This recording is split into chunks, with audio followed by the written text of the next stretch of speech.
Ferdy Sambo dan penasihat hukum yang terlihat adanya perbedaan pendapat, maka hal itu merupakan kewajaran sebagai insan hukum yang menjunjung tinggi keadilan berdasarkan hati nurani. Memperhatikan isi nota pembelaan atau pledoi dari penasihat hukum terdakwa, pada pokoknya memohon kepada majelis hakim yang menjadwalkan perkara ini agar nomor 1 sampai dengan 12 dianggap dibacakan, bahwa permohonan penasihat hukum terdakwa Ferdy Sambo dalam pledoinya didasarkan atas pertimbangan analisa yuridis yang telah diuraikan dalam nota keberatan atau pledoinya yang dilandasi profesionalisme, kejujuran, dan dengan menjunjung tinggi martabat sebagai advokat dan penasihat hukum terdakwa Ferdy Sambo sangat meyakini hal-hal sebagai berikut. Untuk tanggapan kami tidak perlu kami bacakan. Bahwa terhadap pledoi penasihat hukum terdakwa Ferdy Sambo SHSIK MH dalam poin 1 tersebut di atas merupakan tanggapan yang keliru karena pada kenyataannya semua saksi-saksi yang ada dalam berkas perkara telah dihadirkan di persidangan dan telah didengar keterangannya sebagai saksi, dan bahkan tim penasihat hukum tidak cermat dan tidak teliti dalam membaca surat tuntutan penuntut umum sehingga saksi-saksi yang nyata-nyata dihadirkan oleh tim penuntut umum tidak termuat dalam pledoi PH penasihat hukum dan tidak dijadikan sebagai pertimbangan dalam membuat terang peristiwa pembunuhan yang dilakukan oleh terdakwa Ferdy Sambo bersama-sama saksi Richard Eliezer Budiang Lumiu, dengan menyampingkan keterangan saksi-saksi yang telah dihadirkan di persidangan untuk sebagai berikut, tidak perlu kami bacakan dan dianggap dibacakan. Terhadap saksi yang dibacakan di hadapan persidangan juga telah memenuhi syarat untuk dibacakan karena para saksi saat di penyidikan sebelum memberikan keterangan terlebih dahulu dilakukan penyumpahan sebagai berita acara penyumpahan yang dibacakan di hadapan persidangan.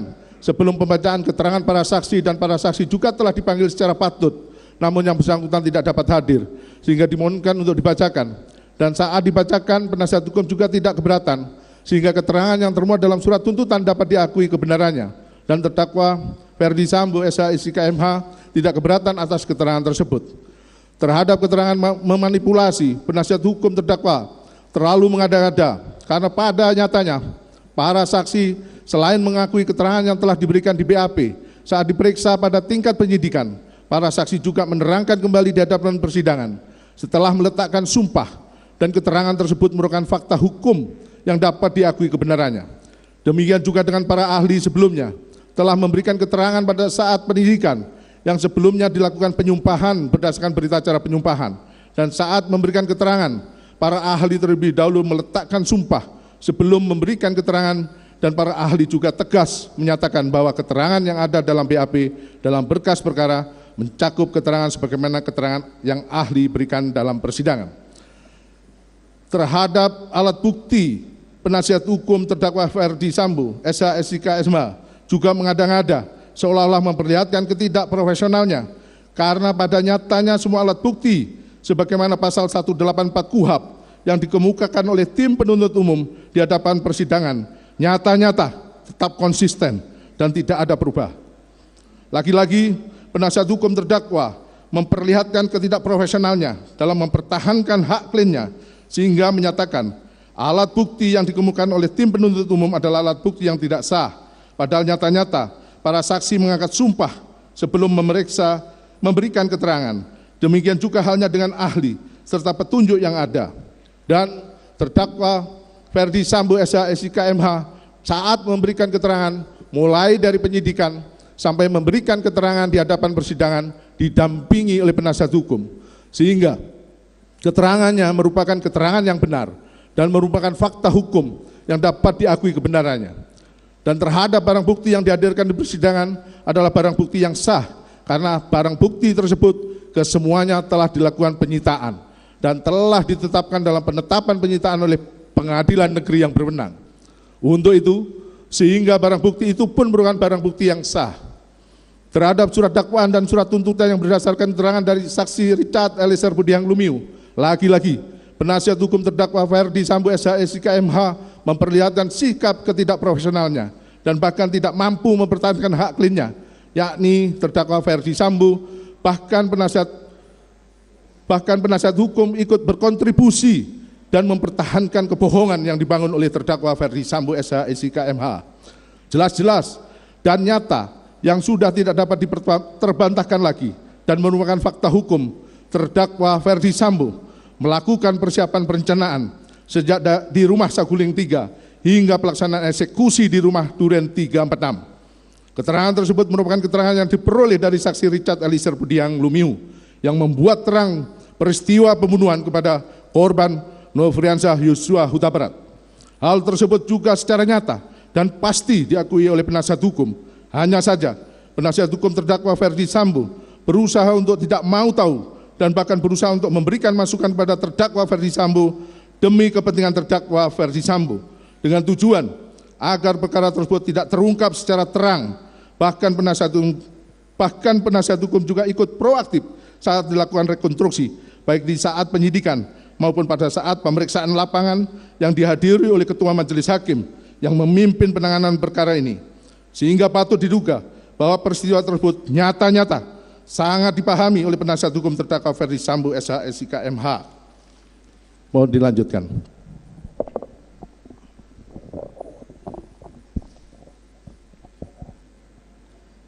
Dua, tanggapan penasihat hukum mengenai atas analisa yuridis surat tuntutan penuntut umum menggabungkan unsur dengan sengaja dan tanpa hak dan melawan hukum pada uraian unsur pasal 33 Undang-Undang ITE. Penasehat hukum terdakwa Ferdi Sambo lagi-lagi tidak profesional karena tidak paham dalam menguraikan unsur-unsur pasal-pasal yang sudah termuat secara limitatif dalam perundang-undangan, secara nyata dan tegas dalam pasal 33 Undang-Undang nomor 19 tahun 2006 perubahan atas Undang-Undang nomor 11 tahun 2008 tentang informasi dan transaksi elektronik dengan unsur yaitu A. Setiap orang, B. Dengan sengaja dan tanpa hak atau melawan hukum, C. Melawan tindakan apapun yang berakibat terganggunya sistem elektronik dan atau mengakibatkan sistem elektronik menjadi tidak bekerja sebagaimana mestinya. Bahwa sudah jelas dan tegas terdakwa Ferdi Sambo setelah melakukan pembunuhan berencana lalu meminta saksi Hendra Kurniawan dan kawan-kawan untuk melakukan pengecekan CCTV dengan tujuan untuk dimusnahkan dan bahkan dalam persidangan yang merupakan fakta hukum hasil rekaman CCTV yang dikehendaki oleh terdakwa Ferdi Sambo dihancurkan tujuannya agar perkara ini menjadi tidak terang. 3. Tanggapan penasihat hukum mengenai penuntut umum telah berasumsi liar bahwa munculnya kehendak terdakwa untuk membunuh korban setelah terdakwa mendapatkan informasi melalui telepon dari saksi Putri Chandrawati. Penasihat hukum terdakwa Ferdi Sambo keliru bahkan menampakkan fakta persidangan nyata-nyata jelas dan tegas. Terdakwa Ferdi Sambo dalam persidangan mengemukakan menerima telepon dari saudara Putri Chandrawati dan menyampaikan perbuatan korban Nofriansah Yosua Huta Barat. Atas penyampaian tersebut, terdakwa Ferdi Sambo tidak menggunakan logikanya sehingga korban Nofriansah Yosua Huta Barat direncanakan untuk dibunuh. Bahkan bekerja sama dengan saudara Putri Chandrawati, saksi Kuat Maruf, saksi Ricky Rijal Wibowo, saksi Richard Eliezer Budiang Lumiu. Artinya peristiwa pembunuhan tersebut dikehendaki oleh terdakwa Ferdi Sambo. Hal tersebut sudah tidak terbantahkan lagi karena kenyataannya terdakwa Ferdi Sambo kerap kali menggunakan akan bertanggung jawab atas peristiwa tersebut. Dalam hal ini merupakan pengakuan secara tersirat maupun tersurat yang juga diyakini oleh penasihat hukum. Akan tetapi penasihat hukum hanya berusaha untuk mengalihkan guna mengaburkan peristiwa yang sudah terang benderang terungkap di depan persidangan. 4. Tanggapan penasihat hukum mengenai terdakwa tidak pernah melakukan penembakan kepada korban. Penasihat hukum terdakwa Ferdi Sambo benar-benar tidak profesional, tidak berpikir konstruktif. Logika berpikirnya terkalahkan oleh omisinya yang berusaha untuk mengaburkan fakta hukum yang sudah terang benderang di hadapan persidangan. Jelas dan nyata-nyata, saksi Richard Eliezer Budiang Lumiu tegas, jelas, dan tidak diliputi dengan kebohongan menyampaikan bahwa terdakwa Ferdi Sambo mengatakan hajar cat, bahasa terdakwa Ferdi Sambo dan oleh saksi Richard Eliezer Pudihang Lumiu dengan bahasa woi kau tembak cepat, cepat woi kau tembak. Kemudian saksi Richard Eliezer Pudihang Lumiu menembak korban Nopriansa Yosua Huta Barat dengan menggunakan senjata api jenis Glock 17 hingga terjatuh. Lalu terdakwa Ferdi Sambo menghampiri korban Nopriansa Yosua Huta Barat yang sudah terjatuh dan menggunakan senjata api menembak ke arah korban yang dapat dipastikan bahwa terdakwa Ferdi Sambo ikut menembak. Sehingga apa yang dikemukakan oleh penasihat hukum yang mengacu kepada keterangan saksi Riki Rijal Wibowo dan saksi Kuat Maruf tidak dapat dijadikan sebagai acuan karena kedua saksi tersebut merupakan anak buah terdakwa Ferdi Sambo yang kerap kali membuat keterangan-keterangan yang tidak jujur bertujuan mengaburkan peristiwa pembunuhan berencana tersebut. 5. Tanggapan penasihat hukum mengenai keterangan Richard Eliezer Pudihang Lumiu yang mengatakan terdakwa menyuruh woi kau tembak cepat, cepat woi kau tembak, merupakan keterangan yang berdiri sendiri dan harus dikesampingkan. Penasehat hukum terdakwa Ferdi Sambo benar-benar tidak profesional dan berusaha mengaburkan fakta hukum yang sudah terbuka secara terang benderang di hadapan persidangan. Bahkan penasihat hukum berusaha melindungi terdakwa Ferdi Sambo dan seolah-olah melimpahkan perbuatan pembunuhan berencana tersebut kepada saksi Richard Eliezer Pudihang Lumiu. Hal tersebut dikemukakan oleh penasihat hukum karena penasehat hukum terdakwa Ferdi Sambo, saksi Riki Rijal Wibowo, saksi Kuat Maruf dalam hal ini terdakwa dalam perkara terpisah adalah merupakan tim penasehat hukum yang sama, sehingga logika berpikirnya sudah tidak rasional, bahkan hanya berusaha mengaburkan peristiwa pembunuhan berencana yang mengakibatkan korban Nopriansa Yosua meninggal dunia karena ditembak dengan secara sadis. Keterangan saksi Richard Eliezer Pudihang Lumiu yang mengatakan terdakwa Ferdi Sambo menyuruh dan mengatakan woi kau tembak cepat, cepat kau tembak adalah keterangan yang patut diyakini kebenarannya karena keterangan saksi Richard Eliezer Pudihang Lumiu tersebut selain diberikan di hadapan persidangan di bawah sumpah saat menjadi saksi dan juga memberikan keterangan pada saat diperiksa sebagai terdakwa, dan keterangan tersebut konsisten dan tidak berubah-ubah sehingga keterangannya dapat dibenarkan sebagai fakta hukum. Bahkan keterangan tersebut bersesuaian dengan bukti-bukti berkenaan penembakan dan senjata api yang digunakan secara selongsong peluru yang diperlihatkan di hadapan persidangan ini. 6. Tanggapan penasihat hukum mengenai terdapat 7 versi peristiwa penembakan yang disampaikan Richard Eliezer Pudihang Lumiu yang membuktikan inkonsistensi dalam memberikan keterangan sejak di tingkat penyidikan hingga persidangan, sehingga konstruksi dakwaan dan tuntutan yang dibangun semata-mata hanya berdasarkan keterangan Richard Eliezer Pudihang Lumiu tersebut hanya haruslah dikesampingkan jika tidak bersesuaian dengan alat bukti lainnya.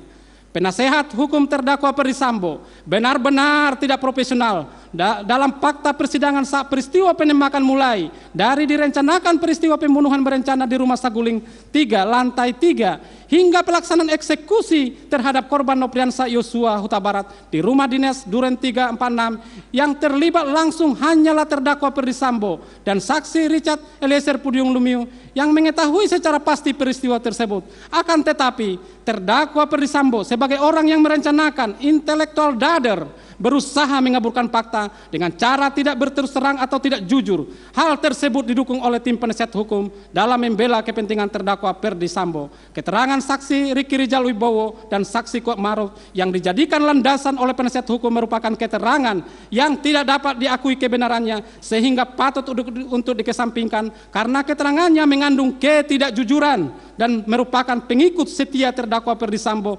Terbukti penasihat hukum terdakwa Ferdi Sambo dan penasihat hukum saksi Riki Rijal Wibowo dan saksi Kuat Maruf adalah penasihat hukum yang sama dan mempunyai satu pemikiran yang sama sehingga tidak dapat diakui kebenarannya dan patut dikesampingkan. 7. Tanggapan penasihat hukum mengenai kalau benar terdakwa menengok korban Akuanon padahal tidak, penuntut umum gagal membuktikan jenis senjata apa yang dipakai terdakwa menembak Yosua Huta Barat. Tanggapan penasihat hukum terdakwa Ferdi Sambo pada poin ini sangat keliru dan tidak benar. Dalam tanggapannya, Penasehat hukum yang mengikuti persidangan selama ini tidak fokus atau gagal fokus dalam mengikuti persidangan sehingga berpendapat seperti tersebut di atas. Pada fakta yang menyaksikan secara langsung nyata terhadap peristiwa penembakan adalah terdakwa Ferdi Sambo bersama-sama saksi Richard Eliezer Pudium Lumiu. Meskipun saat peristiwa tersebut terjadi ada saksi Ricky Rijal Wibowo dan saksi Kuat Maruf dan saudara Putri Chandrawati, akan tetapi ketiga orang tersebut dikondisikan seolah-olah tidak mengetahui kejadian peristiwa tersebut. Padahal peristiwa tersebut terjadi di dalam rumah dengan ruangan yang kecil dan satu titik kejadian sehingga sangat tidak masuk akal jika saksi Ricky Rijal Wibowo dan saksi Kuat Maruf, saudara Putri Chandrawati tidak mengetahui peristiwa tersebut. Dan saksi keterangan saksi Richard Eliezer Pudium Lumiu yang menyatakan jika terdakwa Ferdi Sambo ikut melakukan penembakan dan sepengetahuannya menggunakan senjata Glock milik terdakwa Ferdi Sambo dan menggunakan senjata HS milik korban Nopriansa Yosua Huta Barat. Lalu, apakah tim penasihat hukum dapat dikatakan tidak bisa membuktikan senjata mana dan nomor seri berapa serta siapa pemilik senjata yang digunakan terdakwa Ferdi Sambo untuk menembak korban Nopriansa Yosua Huta Barat? Tentu yang dapat menjawab hal tersebut adalah terdakwa Ferdi Sambo dan saksi Richard Eliezer Pudium Lumiu sebagai pelaku material karena terlibat secara langsung menembak korban Nopriansa Yosua Huta Barat. Dan dalam hal ini saksi Richard Eliezer Pudium Lumiu yang dapat diakui keterangannya sebagai keterangan yang benar. Faktanya terdakwa Ferdi Sambo menembak sehingga penembakan yang dilakukan terdakwa Ferdi Sambo patut diduga terlebih dahulu menembak korban Nopriansa Yosua Huta Barat lalu menembak dinding tujuan menciptakan situasi tembak menembak dengan menggunakan alat. Tentunya alat yang dimaksud adalah senjata api. 8. Tanggapan penasihat hukum mengenai terdakwa terbukti secara sah dan meyakinkan tidak menembak korban Yosua Huta Barat. Asumsi penuntut umum dalam surat tuntutannya paragraf 3 halaman 603, paragraf 1 halaman 644, dan paragraf 2 halaman 684 sampai dengan 685 yang menuduh terdakwa menembak korban harus dikesampingkan yang mengenai 1. Pistol HS tidak digunakan terdakwa untuk menembak korban. 2. Tidak ada saksi yang melihat terdakwa menembak korban. 3. Terkonfirmasi yang menembak dan membunuh korban adalah Richard Eliezer Pudium Lumiu. Tanggapan penasihat hukum terdakwa Ferdi Sambo pada poin ini sangat keliru dan tidak benar. Fakta sidang terungkap dari keterangan saksi Richard Eliezer Pudium Lumiu bahwasannya terdakwa Ferdi Sambo ikut menembak dan selain menembak korban Nopriansa Yosua Huta Barat, terdakwa Ferdi Sambo juga menembak dinding guna menciptakan situasi tembak menembak agar menciptakan alibi terjadi tembak menembak. Hal tersebut jelas tegas jika terdakwa Ferdi Sambo menggunakan senjata api untuk merampas nyawa korban Nopriansa Yosua Huta Barat. 9. Tanggapan penasihat hukum mengenai kalaupun penuntut umum hendak memposisikan terdakwa sebagai aktor intelektual dalam perkara aku, satu-satunya kualifikasi yang paling tepat adalah sebagai outlocker yang tidak didakwakan oleh tim penuntut umum. Tanggapan penasihat hukum terdakwa Ferdi Sambo pada poin ini sangatlah keliru dan tidak benar. Penasihat hukum rupanya tidak fokus atau gagal fokus sehingga mengemukakan jika terdakwa Ferdi Sambo sebagai outlocker penganjur. Dalam fakta di persidangan jelas dan tegas, terdakwa Ferdi Sambo adalah orang yang menghendaki pembunuhan terdakwa korban Nopriansa Yosua Huta Barat sehingga merancang cara menghabisi nyawa korban Nopriansa Yosua Huta Barat. Terbukti di hadapan persidangan dari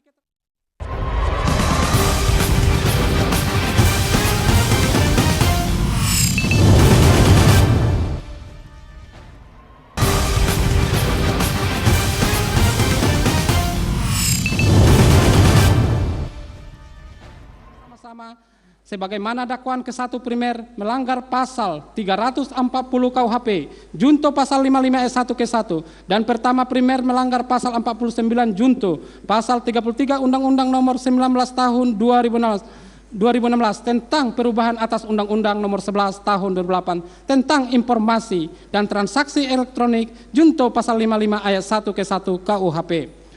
29. Tanggapan penasihat hukum mengenai sekalipun tim penasihat hukum berpendapat terdakwa tidak terbukti secara sah dan meyakinkan, namun apabila majelis hakim berpendapat lain, kami perlu menyampaikan hal-hal yang meringankan yang sepatutnya diperhatikan dan dipertimbangkan oleh majelis hakim yang terhormat dalam memutus perkara pidana aku. permohonan penasehat hukum terdakwa Ferdy Sambo dalam hal ini patut dikesampingkan, karena meskipun terdakwa Ferdy Sambo selama di persidangan bersikap sopan, akan tetapi terdakwa Ferdy Sambo melakukan pengingkaran dalam pledoi penasihat hukum maupun pledoi yang dikemukakan oleh terdakwa Ferdy Sambo sendiri. Faktanya, terdakwa Ferdy Sambo dalam setiap pemeriksaan saksi-saksi dan ahli mengakui dan menyatakan akan bertanggung jawab atas peristiwa terbunuhnya korban Nopriansa Yosua Huta Barat. Akan tetapi pada kesempatan lain, terdakwa Ferdy Sambo melakukan pengingkaran terhadap peristiwa terbunuhnya korban Nopriansa Yosua Huta Barat. Kalaupun benar terdakwa Ferdy Sambo tulus dan ikhlas bertanggung jawab, maka terdakwa Ferdy Sambo akan memberikan keterangan yang sebenarnya dan tidak berbelit-belit dalam mengungkap peristiwa yang mengakibatkan terbunuhnya korban Nopriansa Yosua Huta Barat.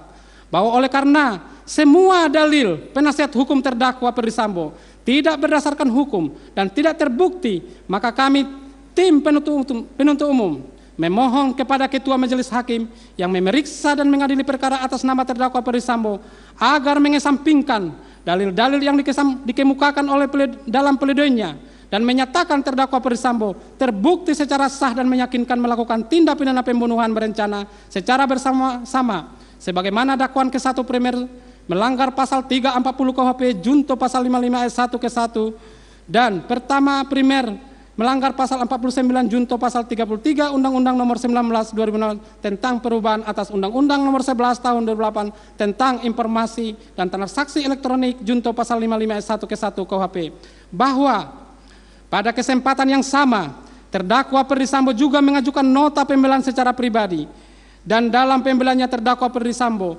membuat pengakuan menyusun skenario seolah-olah peristiwa penembakan yang dilakukan oleh saksi Richard Eliezer Pudium Lumiu, bahwa terhadap hal-hal lain yang termuat dalam pledoi penasihat hukum yang belum terbantahkan oleh replik tim penuntut ini, maka tim penuntut umum menyatakan tanggapan penasihat hukum dalam pledoinya telah terbantahkan dalam replik ini yang merupakan satu kesatuan dalam surat tuntutan penuntut umum yang telah dibacakan pada hari Selasa tanggal 17 Januari 2023. Selanjutnya kami akan serahkan sepenuhnya kepada majelis hakim yang menyidangkan perkara ini. Semoga Tuhan Yang Maha Esa memberikan kekuatan batin kepada majelis hakim yang mulia dalam menjatuhkan putusan dalam perkara ini dengan seadil-adilnya.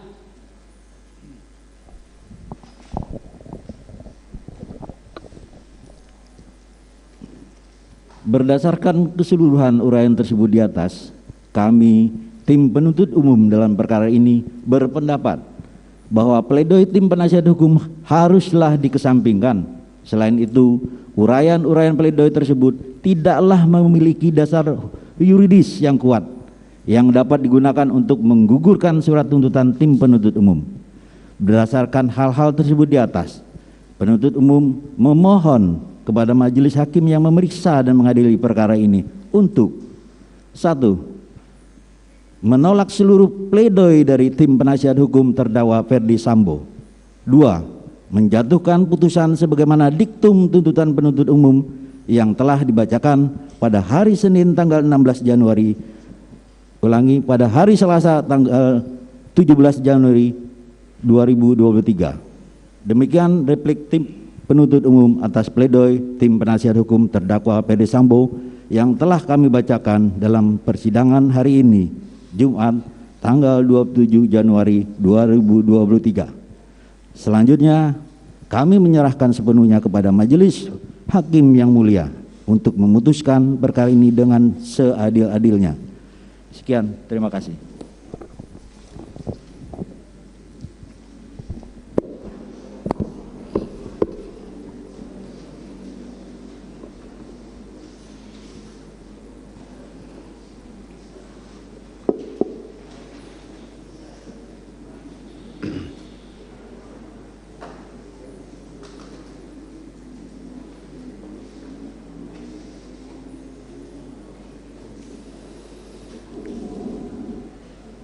Baik, terima kasih.